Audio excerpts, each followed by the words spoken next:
Big Blue, stop right now. MetLife Stadium just exploded with breaking news, and the first number you need to hear is 11 months of absolute silence that just got shattered on the field. A fan favorite pass catcher found a brand new home. Our franchise superstar wideout just crossed the ultimate medical hurdle in full team drills, and a veteran powerhouse running back is officially in the building for a private workout. Insiders verified the movements this morning, and here is your first direct payoff. The Giants officially cleared a roster spot by reaching an injury settlement before a conference rival pounced within days. If you bleed royal blue more than you despise the Cowboys and Eagles, hit like and subscribe right now. We start immediately with the roster cut and sudden signing that has New York talking. Whispers turned into footsteps, and the identity everyone was tracking across the wire is Beau Collins. Last year, the 6'3", 206-pound wideout out of Notre Dame won over fans by defying every single projection as an undrafted rookie, carving out a coveted spot on the initial 53-man roster through raw tenacity and special teams grit. When the front office brought him in as an undrafted free agent back in 2025, the game plan was transparent. Add imposing vertical size to the receiver room and inject a relentless worker who takes pride in blocking and coverage units. That blend of long speed and physical frame flashed immediately in preseason action against the New York Jets, where Collins torched his defender down the sideline to haul in a memorable 80-yard moonball from veteran quarterback Russell Wilson. Special teams coordinator Michael Gabriel went out of his way to praise Collins publicly, highlighting his high football instincts, natural top-end speed, and hard-nosed mentality. Collins entered a heated summer roster duel against fellow undrafted standout Dalen Cambry and won that battle on cutdown day, earning his active spot. He went on to suit up in 9 regular season contests, recording 2 receptions for 25 yards before a severe neck injury abruptly cut his campaign short. In a dose of pure football irony, Cambry was elevated from the practice squad to absorb his roster opening. When training camp arrived this summer, history cruelly repeated itself when a concussion forced Collins back onto the injured list. New York needed flexibility on the bottom of the roster, choosing to release him with an injury settlement rather than letting him languish on season-ending injured reserve. That calculated move allowed Collins to hit the open market immediately, and according to NFL Network insider Mike Garafolo, the Atlanta Falcons swooped in less than a week later to sign the 23-year-old receiver. The Cinderella narrative gets a fresh chapter down in the NFC South, where Collins will battle for a depth spot while providing immediate special teams value. Think about what this means for New York's receiver depth chart right now. Letting go of a proven developmental weapon always carries substantial risk, especially when you consider how much time this coaching staff invested in teaching him the system and refining his route tree. When a young player displays that rare combination of size and speed on special teams, finding a reliable replacement who embraces the dirty work is never easy. Atlanta recognized the upside immediately, and they are putting him in a competitive environment where he can fight for live offensive reps while bolstering their kick coverage. For Big Blue, the front office had to make a tough business calculation to open a roster spot for pressing needs, but seeing an offseason darling walk out the door leaves a bitter taste for many in the building. In today's hyper-competitive league, losing quality depth at wide receiver can quickly expose a franchise if primary starters miss any time due to physical wear and tear. Collins brought raw hunger to practice every single morning, pushing defensive backs in coverage drills and setting a physical tone that energized the entire sideline. When young athletes transition from undrafted free agency to active contributors, that momentum creates contagious belief throughout the locker room. The coaching staff believed in his ceiling, but the brutal reality of cut-down deadlines and roster limits forced general management to make an uncomfortable business sacrifice. Now, Atlanta gains a determined pass catcher determined to validate his NFL journey against elite competition. Will this roster gamble backfire on the Giants later in the year if injuries pile up at receiver? Can Collins turn this second chance into a legitimate long-term NFL career, or will roster math catch up to him in Atlanta? Drop your thoughts on whether New York should have kept him on the practice squad. If you appreciate undrafted grinders who give everything on every snap, tap that like button. But as fast as the bottom of the roster rotates, our offense hinges entirely on a superstar weapon whose latest recovery milestone just transformed the entire season outlook. A timeline 11 months in the making just reached its critical turning point, and the file on the medical desk has been watched every single morning since late September. The name carrying the weight of this franchise, Malik Nabers. The organization has exercised extreme caution with Nabers ever since he suffered a torn anterior cruciate ligament on September 28, 2025. And now, almost 11 months post-injury, Nabers officially achieved the biggest benchmark of his entire rehabilitation process. During the Giants' latest training camp practice, Nabers took part in full-speed 11-on-11 team drills for the very first time since his knee gave out last season. According to beat reporter Jordan Rannan, the explosive wideout also hauled in 3 passes during full-speed 7-on-7 sessions. For anyone tracking this recovery, seeing him line up across live defensive backs at full throttle is the exact green light this coaching staff has meticulously planned for months. However, Rannan also observed that while performing additional route running on the sideline with athletic trainers, Nabers appeared to run gingerly at moments, even while completing his full scheduled workload without setback. That split report naturally stirs mixed reactions among fans, creating an obvious yin and yang dynamic between live team participation and visible sideline caution. Head coach John Harbaugh addressed the media to set the record straight, confirming that this exact physical stage is precisely where the team projected Nabers to be.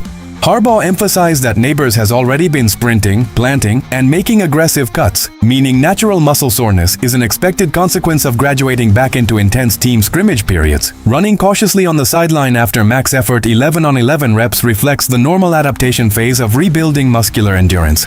While optimism remains high that Nabers will be suited up for Week 1, expecting him to handle an overwhelming 80-snap workload and double-digit targets right out of the gate is overly ambitious. As long as Harbaugh and the training staff keep him progressing on schedule without structural setbacks, these transitional soreness days are routine stepping stones.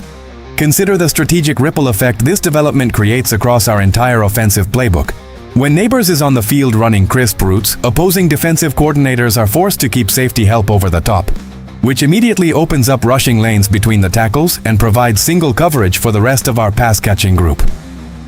The coaching staff understands that managing his workload early in the season protects the long-term championship window, preventing any sudden flare-ups or soft tissue compensations.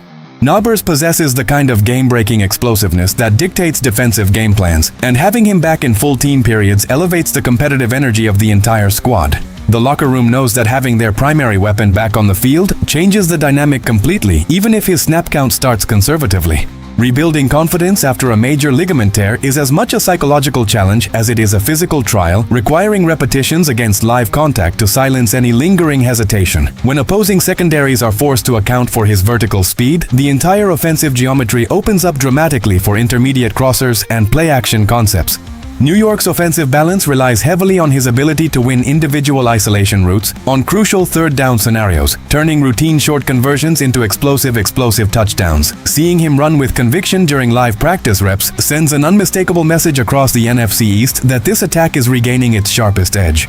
Do you believe Malik Nabers should start Week 1 on a strict pitch count, or should the staff hold him out until he is 100% unrestricted? Let me know your offensive projections down below. But while our primary pass catcher ramps up to full speed, the front office just opened the door for a massive offensive backfield veteran who could shift our red zone identity overnight. The transaction wire carried a quiet clue early in the week when running back Dante Miller was officially waived following an untimely groin injury sustained in practice. The move created an immediate roster vacancy, and the veteran identity brought into the facility for an urgent private workout is Naji Harris. Insider Adam Schefter first revealed the high-profile workout, and NFL Network insider Mike Garafolo confirmed the situation remains active with no official contract finalized yet. Harris spent last season with the Los Angeles Chargers before suffering a torn Achilles tendon in Week 3, bringing an abrupt halt to his year. Now fully healthy and seeking an offensive landing spot where his downhill running style can set a tone, Harris presents New York with an intriguing veteran option. Columnist Pat Leonard reported that head coach John Harbaugh liked what he witnessed during the running back's on-field workout, stating that Harris looks physically sharp, although he is still working his way into peak football conditioning. Harbaugh clarified that while signing him would be an incremental process, the coaching staff genuinely appreciates what Harris brings to the table, and a contract agreement remains firmly on the table. The current running back room features Cam Scatterbo, Tyrone Tracy, Devin Singletary, and Eric Gary, yet adding a proven downhill bruiser provides instant insurance. Scatterbo gave fans a major scare during practice last week after a heavy collision with Arvell Reese, though Harbaugh swiftly downplayed the collision as nothing severe, keeping the second year back on track for the regular season kickoff. Integrating Harris alongside Tracy and Singletary would create a versatile, multi-dimensional backfield capable of controlling clock and executing short yardage conversions. Evaluating this potential signing reveals exactly how the front office wants to establish physical dominance in the trenches. Harris brings valuable starting experience and a punishing running style that wears down opposing defensive fronts in the fourth quarter. If New York finalizes this deal, it gives the offense a reliable short yardage weapon who excels in goal line situations and provides critical pass protection on third downs, with Scottiba working his way back and Tyrone Tracy providing explosive change of pace ability. Adding Harris would give John Harbaugh a complete backfield committee capable of matching up against any defensive structure in the NFC East. Roster construction in the NFL is all about depth and resilience, and securing a veteran of Harris's caliber could turn a potential weakness into one of the strongest units on the team. Establishing an unforgiving ground game creates crucial breathing room for our passing attack, chewing up possession time and draining momentum from opposing high-octane offenses. A bruising ball carrier forces linebackers to stack the box, allowing play callers to unleash play-action strikes behind compromised secondaries. When grueling late-season winter games arrive in East Rutherford, having a seasoned veteran capable of churning out tough yards through contact transforms an average offense into a legitimate physical contender. The front office knows that championship contention is forged through depth and versatility across every phase of the roster. How would you rate a potential backfield tandem featuring Naji Harris and Tyrone Tracy inside this offensive scheme? Drop your grade in the comments below.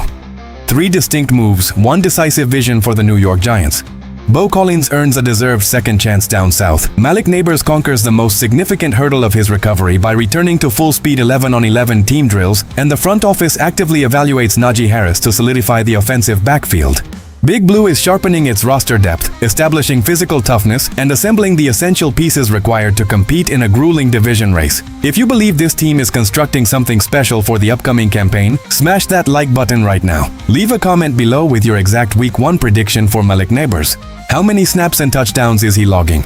Make sure to hit subscribe so we can outnumber every Cowboys and Eagles fan across the league while you stay locked into every breaking story. Now watch the wire closely for the double cliffhanger. The front office has a pending contract decision on Naji Harris that could materialize within the next 48 hours, while rumors suggest the Philadelphia Eagles are currently preparing a counter move in their defensive secondary to brace for New York's newly cleared offensive weapons. The division race is heating up, so stay subscribed and ready.